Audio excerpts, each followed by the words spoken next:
సోదరీ సోదరులారా, ఈరోజు మనం ఎఫెసీ పత్రిక ఉపోద్ఘాతం వినబోతున్నాము. చిన్నాసియాను ఈ రోజున టర్కీ అంటాము.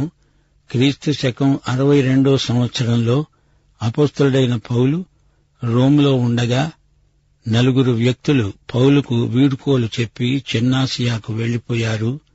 పౌలు వారికి తన రచనలు ఇచ్చి పంపాడు. అనగా ఈ 4 ప్రతి ఒక్కరి చేతిలో పౌలు చెరసాలలో రాసిన ఒక పత్రిక ఉంది. రోములో చెరసాలలో ఉండగా పౌలు రాసిన అమూల్యమైన పత్రికలవి. రోమా సామ్రాజ్యాన్ని నీరో పరిపాలిస్తున్నాడు.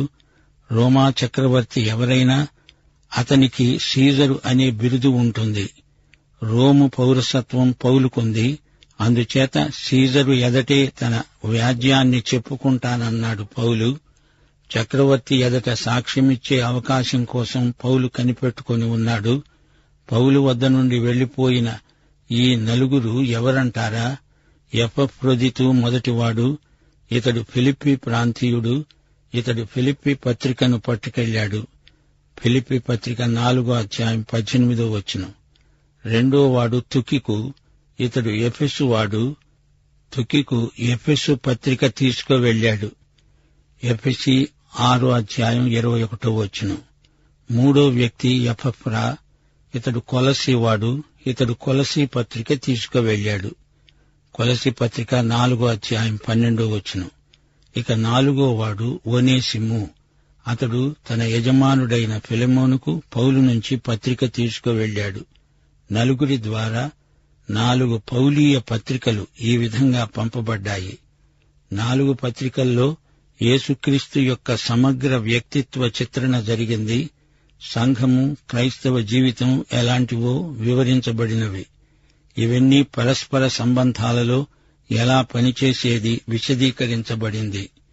ఉన్నత ప్రమాణానికి చెందిన క్రైస్తవ జీవిత విధానాన్ని ఈ పత్రికలు నిర్దేశించి చూపుతాయి. ఎఫెసీ పత్రికలో సంఘం క్రీస్తు శరీరమని చెప్పబడింది.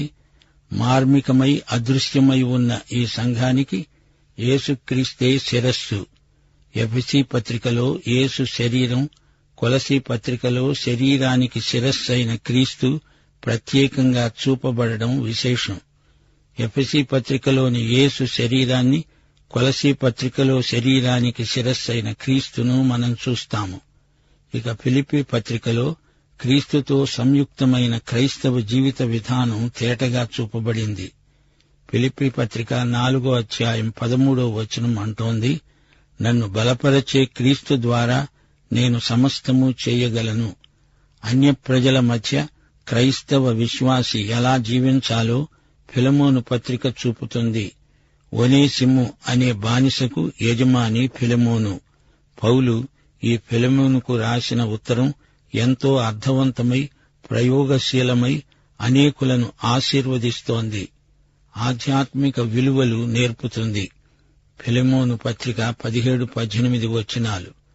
పౌలు ఫిలెమోనుతో అంటున్నాడు, నీవు నన్ను నీతో పాలివాడుగా ఎంచిన ఎడల నన్ను చేర్చుకున్నట్టే అతణ్ణి చేర్చుకో. అతడు అనగా ఒనేసిము నీకు ఏ నష్టమైనా కలుగచేసిన ఎడల, నీకు ఏమైనా రుణమున్న ఎడల అది నా లెక్కలో చేర్చు. ప్రథమ శతాబ్దంలో సువార్త కాలినడకన నడిచి వెళ్ళింది. ఎఫెసీ పత్రికలో అలనాడు సువార్త ఎలాంటి సత్ఫలితాలనిచ్చిందో మనం అధ్యయనం చేయబోతున్నాము. సంఘము దేవుడు రూపొందించిన కళాఖండం. పాత నిబంధనలో ఈ మర్మము బయలుపరచబడి ఉండలేదు. ఎఫెసీ పత్రిక 3:10. పూర్వకాలము నుండి మరుగై ఉన్నది ఈ సంఘం. చేతులతో కట్టబడిన ఏ మహామందిరము కంటే ఇది ఎంతో వైభవోపేతమైనది. సజీవమైన రాళ్లతో నిర్మించబడింది. పరిశుద్ధాత్మ నివాసమున్న మందిరమిది. ఇది ఈ లోకములో యేసుక్రీస్తు యొక్క శరీరమే. యేసు నడిచినట్లే నడుస్తుంది. సైతానుతో యుద్ధం చేస్తుంది, గెలుస్తుంది. ఒకానొక రోజున ఈ సంఘం ఎత్తబడుతుంది. పెండ్లి కుమార్తెగా యేసుకు అప్పగించబడుతుంది. ఎఫెసీ పత్రిక పౌలు రాసిన 3వ ఆకాశపు పత్రిక. కొత్త నిబంధన అంతట్లో ఎఫెసీ పత్రిక శిఖరాగ్రం అని చెప్పవచ్చు. లేఖనమంతటిలో ఎఫెసీ పత్రిక ఆధ్యాత్మిక నవనీతమనవచ్చు. ఇది సంఘపత్రిక. లేఖన సత్యములన్నింటిలో ఇది ముత్యం. బైబిలు ప్రత్యక్షంలో ఎఫెసీ పత్రిక ఎంతో గంభీరమైనది. ఈ పత్రికను సరిగా అర్థం చేసుకున్నవారు దేవుని కృపనొందినవారు, దేవుడేర్పరచుకొన్న ధన్యులు. దీనిని పూర్తిగా అర్థం చేసుకోగల అనుభవజ్ఞులు బహు కొద్దిమందే ఉన్నారు. పరిశుద్ధాత్మే మనల్ని సర్వసత్యములోనికి నడిపించాలి. చిన్నాసియాలో 7 సంఘాలున్నాయి. వాటిలో ఎఫెసు సంఘం ఒకటి. 7 సంఘాలలో ఇది పెద్ద సంఘం. ఎఫెసు ఒక మహానగరం, ప్రసిద్ధి చెందిన స్థలం. పౌలు తన 2వ సువార్త యాత్రలో ఎఫెసుకు రావాలని చూచాడు. కాని పరిశుద్ధాత్మ అతన్ని రానివ్వలేదు. అపొస్తలుల కార్యములు 16వ అధ్యాయం 6వ వచనం. ఆసియాలో వాక్యము చెప్పకూడదని పరిశుద్ధాత్మ వారిని ఆటంకపరిచినందున వారు ఫ్రుగియా, గలతీయ ప్రాంతముల గుండా వెళ్లారు. మూసియా దగ్గరికి వచ్చి బితూనియ వెళ్లడానికి ప్రయత్నం చేశారు గాని యేసు యొక్క ఆత్మ వారిని వెళ్లనివ్వలేదు. పరిశుద్ధాత్మే పౌలు సువార్త ప్రయాణ కార్యక్రమాన్ని నిర్వహించాడు. ఎటు వెళ్లాలో ఎటు వెళ్లకూడదో నిర్ణయించేది పరిశుద్ధాత్మే. పౌలు పరిశుద్ధాత్మ నేతృత్వంలో పడమటి దిశగా మాసిదోనియకు వెళ్లాడు. ఫిలిప్పి నుండి బెరియాకు వెళ్లాడు. అక్కడి నుండి ఏథెన్సుకు, కొరింథీకి కూడా వెళ్లాడు. తిరుగు ప్రయాణంలో ఎఫెసుకు వచ్చాడు. ఎఫెసులో గొప్ప అవకాశం ఎదురు చూస్తోంది. అపొస్తలుల కార్యములు 18వ అధ్యాయం 19వ వచనం.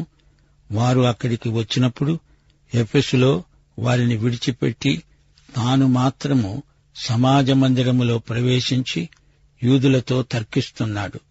తన 3వ సువార్త ప్రయాణంలో ఎఫెసులో సువార్త ప్రకటనకు అనుకూల వాతావరణమున్నట్లు కనుగొన్నాడు. తిరిగి ఎఫెసుకు వచ్చాడు. ఈలోపుగా అపొల్లో అక్కడికి వచ్చి ఉన్నాడు. అపొల్లో యోహాను బాప్తిస్మమే ఎరుగును, అంతకు మించి అతనికి తెలియదు. యేసుక్రీస్తు యొక్క కృపాసువార్తను అపొల్లో అంతవరకు ఎరగడు. అయితే యేసుక్రీస్తును, ఆయన సువార్తను పౌలు ద్వారా ఎరిగినవాడై గొప్ప సువార్త సేవకుడయ్యాడు, బోధకుడయ్యాడు. ఎఫెసులో పౌలు అమోఘమైన సేవ చేశాడు. అక్కడ తురన్ను అనే వ్యక్తికి చెందిన బడి ఉంది. అందులో పౌలు సువార్త కూడికలు పెట్టాడు. ఆసియా ప్రాంతమంతా ఈ విధంగా సువార్త చొరవ చేసుకొని పోయింది. ప్రకటన గ్రంథం 2-3 అధ్యాయాలలో పేర్కొనబడిన 7 సంఘాలు ఆ కాలంలోనే ఏర్పడడం గొప్ప విశేషం. అదంతా చిన్నాసియా ప్రాంతం. అక్కడ సువార్త బాగా వ్యాపించిందంటే అదంతా పౌలు ద్వారా పరిశుద్ధాత్మ జరిగించిన సేవ. ఈ రోజున టర్కీ అని వ్యవహరించబడుతోంది ఆ ప్రాంతం. అలనాడు రోమా సామ్రాజ్యానికి అది కేంద్రస్థానం. గ్రీకు సంస్కృతి గ్రీసు నుండి చిన్నాసియా ప్రాంతమంతా విస్తరించింది. అది టర్కీ పశ్చిమ తీరం. లక్షలాది ప్రజలకు సువార్త ఈ విధంగా అందింది. ఎఫెసు జనసమ్మర్దం గల మహానగరం, సాంస్కృతిక కేంద్రం, మత విషయక వ్యాసంగాలకు కూడలి స్థానం. మంచి వాతావరణం, పర్యాటక ఆకర్షణలు ఎఫెసులో ఎన్నో ఉన్నాయి. రోమా చక్రవర్తులు విశ్రాంతి కోసం ఎఫెసుకు వచ్చేవారు. ఈ ప్రాంతానికి పరిశుద్ధాత్మ నేతృత్వంలో సువార్త వచ్చింది. రోమా సామ్రాజ్యంలో తూర్పు అంచున ఉన్న ఎఫెసీ ప్రాంతం సువార్తతో నింపబడింది. రోము తరువాత అంత ప్రాముఖ్యాన్ని సంతరించుకున్నది ఎఫెసు.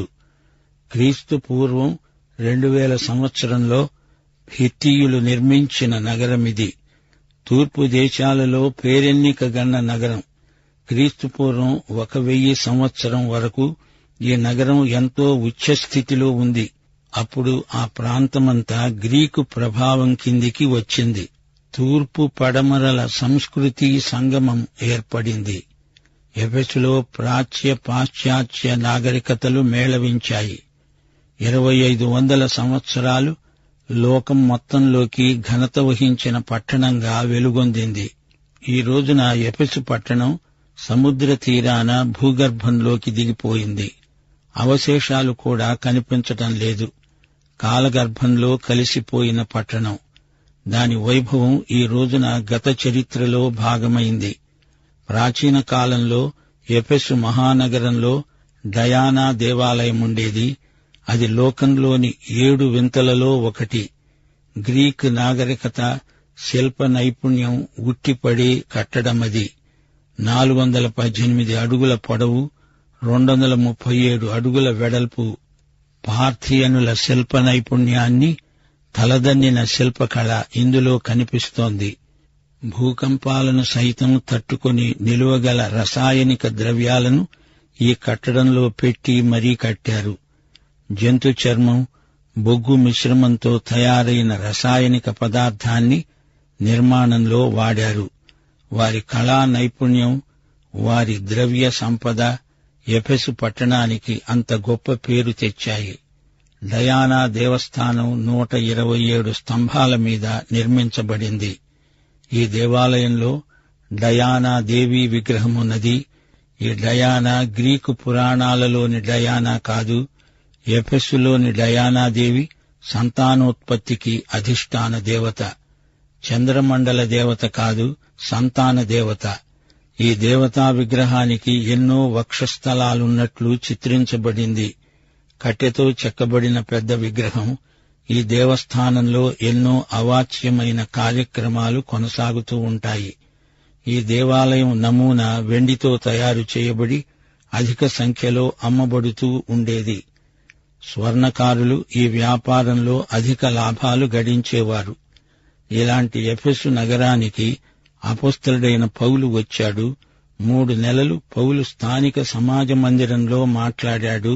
ఆ తరువాత మళ్లీ వచ్చి 2 సంవత్సరాల పాటు తురన్ను పాఠశాలలో ప్రబోధాలు చేశాడు. అపొస్తలుల కార్యములు 19వ అధ్యాయం 10వ వచనం అంటోంది, 2 ఏండ్లు ఈలాగున జరిగింది గనుక యూదులేమి, గ్రీసు దేశస్థులేమి, ఆసియాలో కాపురమున్న వారందరూ ప్రభువు వాక్యము విన్నారు. ఎఫెసులో ఉన్నంతకాలం పౌలు మరే పట్టణంలోనూ ఉండలేదు. పౌలు ద్వారా ఆ ప్రాంతంలో సువార్త విన్నంతమంది మరెక్కడా అంతగా విని ఉండలేదని బైబిలు చరిత్ర సాక్ష్యమిస్తోంది. 1 కొరింథీ 16వ అధ్యాయం 8-9 వచనాలు. ఇప్పుడు మార్గములో మిమ్మును చూడడానికి నాకు మనస్సు లేదు. కార్యానుకూలమైన మంచి సమయము నాకు ప్రాప్తించి ఉన్నది. ఎదిరించేవారు అనేకులున్నారు గనుక పెంతెకోస్తు వరకు ఎఫెస్సులో నిలిచి ఉంటాను. పౌలు ప్రబోధాలకు ప్రభావితులై వారంతా విగ్రహాలను విసర్జించారు. అందుచేత స్వర్ణకారులకు ఎంతో నష్టం వాటిల్లింది. పౌలు బలమైన ప్రతిఘటన ఎదుర్కోవలసి వచ్చింది. దానికి ఫలితంగా పట్టణంలో పెద్ద కొట్లాట, దొమ్మి వచ్చి జనం మీద పడ్డారు. పౌలు సజీవ దేవుని సువార్త ప్రకటించాడు. క్రీస్తునందే నిత్య జీవం ఉన్నదని ప్రకటించాడు, ప్రబోధించాడు. దేవుడు పౌలును కాపాడాడు. అందుచేత పౌలు ఎఫెసులోనే ఉండి ఇంకా సేవ చేయగలిగాడు. అపొస్తల కార్యములు 19వ అధ్యాయం 23-41 వచనం వరకు ఇదే ఉదంతం గ్రంథస్థం చేయబడి ఉంది. ఎఫెసులోని సంఘాన్ని పౌలు ఎంతో ప్రేమించాడు. ఎఫెసీ సంఘము నుండి వీడ్కోలు తీసుకొని పౌలు వెళ్లిపోయాడు. అపొస్తల కార్యములు 20వ అధ్యాయం 17-38 వచనం వరకు విశ్వాసులెందరో ప్రభువును మహిమపరిచారు. ఎందరో ప్రభువు వైపు తిరిగారు. ఎఫెసీ ప్రాంతంలో జరిగినంతగా సువార్త సేవ లోక చరిత్రలో మరెక్కడా జరిగి ఉండలేదు. ఆధ్యాత్మికంగా ఎఫెసీ సంఘం ఎంతో ఉన్నత స్థాయికి చెందింది. అన్యులు ఎక్కువగా నివసించే ఎఫెసీ ప్రాంతంలో ఈ పత్రికను అర్థం చేసుకున్నారంటే అది గొప్ప విశేషమే. వారు గ్రహించలేరు అనుకుని ఉంటే పౌలు ఈ పత్రిక రాసేవాడే కాదు. ప్రకటన గ్రంథంలో యేసు 7 సంఘాలకు ఉత్తరాలు రాశాడు. వాటిలో ఒకటి ఎఫెసు సంఘం మొదటిది. ఈ 7 సంఘాల ఉత్తరాల సారాంశం సంఘ చరిత్ర యొక్క పరిణతిని చూపుతుంది. ఎఫెసు సంఘం సంఘాలన్నిటిలో బహుశ్రేష్టమైనది. ఎఫెసు సంఘ బిడ్డలందరూ యేసు వైపు ఆకర్షించబడ్డారు. యేసుక్రీస్తు కంటే కొందరికి సంఘ కార్యక్రమాలు ముఖ్యం. యేసును వ్యక్తిగతంగా ఎంత ప్రేమిస్తున్నామో అనే ప్రశ్నకు సంఘమే జవాబు చెప్పాలి. క్రీస్తు సంఘమును ఎంతో ప్రేమించి సంఘం కోసం తనను తాను ఇచ్చివేసుకున్నాడు అని పౌలు ఎఫెసీ పత్రికలో రాశాడు. యేసు ప్రేమకు మనమెలాంటి స్పందన కనబరుస్తున్నామో, ఆయనే మొదట మనల్ని ప్రేమించాడు గనుక మనము ప్రేమించగలుగుతున్నాము. ఎఫెసీ పత్రిక మనల్ని యేసు ప్రేమలో ముంచి ఎత్తుతుంది. మనల్ని యేసుకు ఎంతో సన్నిహితంగా తెస్తుంది. కొందరు విమర్శకులంటారు, ఎఫెసీ పత్రిక, ప్రకటన గ్రంథం ఈ రెండూ గ్రహించడం అంత సులభమేమీ కాదు. మరో మాట వీరే అంటారు, ప్రకటన గ్రంథమంతా సాంకేతిక పరిభాష, ఒక పట్టాన ఇది అర్థం కాదు. ఎఫెసీ పత్రిక మరీ ఎత్తు, ప్రకటన గ్రంథము మరీ లోతు. ఇది వీరి జటిల సమస్య. అయితే వాస్తవమేమిటంటే ఈ రెండు గ్రంథాలలో సహేతుకమైన సమగ్రమైన ఆలోచనలు గంభీరమైనవి. ఆత్మ నింపుదల గలవారికి సులభగ్రాహ్యమే. బైబిలు దేవుని వాక్యం, దాన్ని నమ్ముతాము అనగానే సరిపోదు. ఎందుకు నమ్ముతున్నామో, బైబిలులో ఏముందో దాన్ని ఎలా అవగాహన చేసుకున్నామో క్షుణ్ణంగా అనుభూతిపరంగా చెప్పగలిగి ఉండాలి. అలాంటప్పుడు ఎఫెసీ, ప్రకటన గ్రంథాలు ఎంత తేలికో తేలిపోతుంది. ఎఫెసీ పత్రిక రాసిన పౌలు గాని, ప్రకటన గ్రంథ రచయిత యోహాను గాని అందరికీ అర్థం కావాలనే రాశారు. కాని ఏదో మర్మం అన్నట్లు రాయలేదే. దేవుడు, దేవుని ఆత్మ రాయిస్తే వారు రాశారు. యోహాను ఏం రాశాడు? తాను చూచినవి, ఉన్నవి, జరగబోయేవి రాశాడు. ప్రకటన గ్రంథమంతా ఇదే క్రమంలో రాయబడింది. ప్రకటన గ్రంథమంతా 7 అనే అంకెకు సంబంధపడి ఉంది. అయితే ఎఫెసీ పత్రిక, ఇందులో 6 అధ్యాయాలున్నాయి. మొదటి 3 అధ్యాయాలు సంఘానికి ఉన్న పరలోక పిలుపు ఎలాంటిదో వివరించబడింది. అనగా ఈ పత్రికలో సగం సైద్ధాంతికం. చివరి 3 అధ్యాయాలు ఈ లోకంలో దేవుని సంఘం ఎలా ప్రవర్తించాలో చెప్పబడింది. ఈ రెండో భాగం ఎంతో ప్రయోగాత్మకమైంది. సంఘం ఒక శరీరం. ఈ శరీరానికి క్రీస్తే శిరస్సు. క్రీస్తు పరలోకంలో ఉన్నాడు. మనం క్రీస్తుతో సంయుక్తపరచబడి ఉన్నాము. అయితే సంఘ శరీరము యొక్క పాదాలు ఈ భూమి మీద ఉన్నాయి. ఈ పాదాలతో ఈ భూమి మీదనే నడవాలి. తల ఉన్న చోటికే పాదాలు వెళ్లిపోవాలంటే కుదరదు. ఎఫెసీ పత్రిక 4వ అధ్యాయం 3వ వచనం, మీరు పిలువబడిన పిలుపునకు తగినట్లుగా నడుచుకోండి.